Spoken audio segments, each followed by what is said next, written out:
Hi BookTube, it's Thea, and this is going to be my 2017 wrap-ups, books 1 through 5. So for this year, I decided instead of doing like monthly wrap-ups, I'm going to do wrap-ups after I've read like 5 books.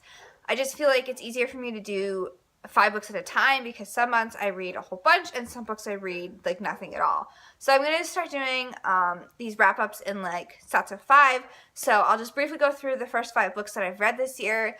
I'm starting to run out of natural lighting, so I'm going to make this quick, and I'll just show you guys what I read, give you my rating, and a little bit about why I rated it that way. The first thing that I read in January was The 12 Days of Dash and Lily by Rachel Cohen and David Levithan. This is the sequel to Dash and Lily's Book of Dares.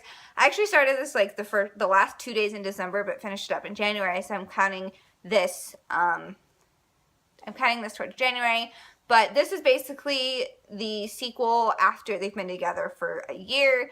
And I just felt that this book wasn't as good as Dash and Lily's Book of Dares, so I gave it 3 stars. I enjoyed it. It still had the Christmassy feel, which is why I picked up the sequel right after reading Dash and Lily's Book of Dares. But to me, it didn't have the same feeling that the first one had, and I didn't think it was as good, so I gave it 3 stars.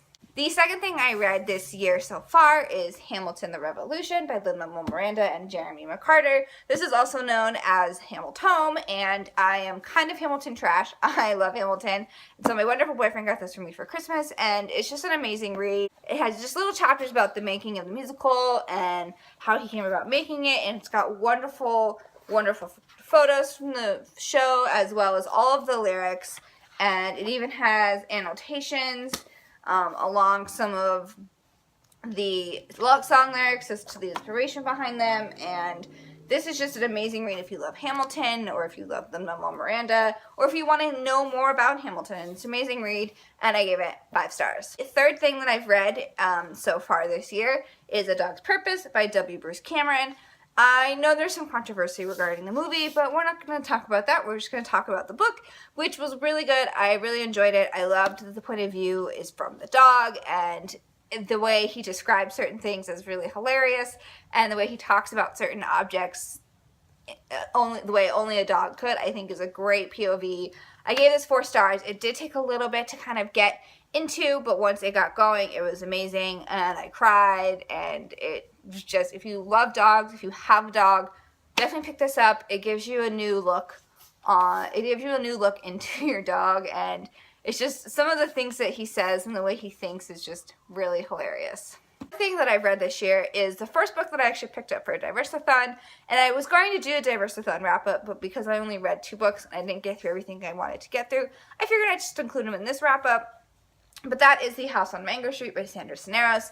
This, if you don't know, is a book about the main girl whose name is Esperanza, and it just chronologically, it's just little short stories about her life, and they're told in little vignettes, so they're like just little mini chapters and little short stories. Like some of them are only a matter of like half a page, some of them are a little longer, but they're told through little vignettes, and it was a really great read. I absolutely loved it. I gave it 4 stars.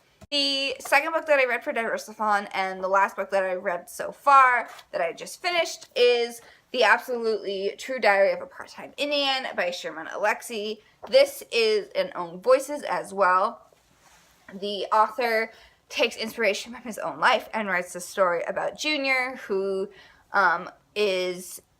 wants to go to an all-white high school because he feels like he's not doing as well as he could on the reservation, and so he goes through, he gets some bullied, and he gets shunned by the reservation for leaving, but he does really well in the high school, and he feels like he fits in. It takes him a while to fit in, but after a while, he starts making friends, and he starts doing really well, and it's really funny. It's very cute.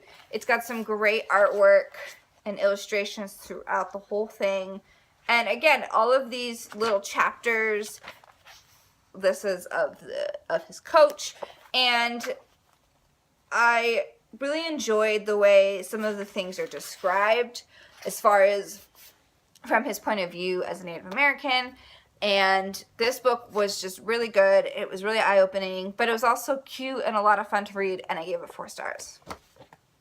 So here are the first 5 books that I have read so far in 2017. What have you read? What are you reading? What are your thoughts and opinions on these? If you've read them, if you'd like a review on any of them, leave any notes and comments down below. I will have all my social media if you'd like to get in contact with me. As always, if you like this video, give it a thumbs up. Don't forget to subscribe, and I'll see you guys later. Bye.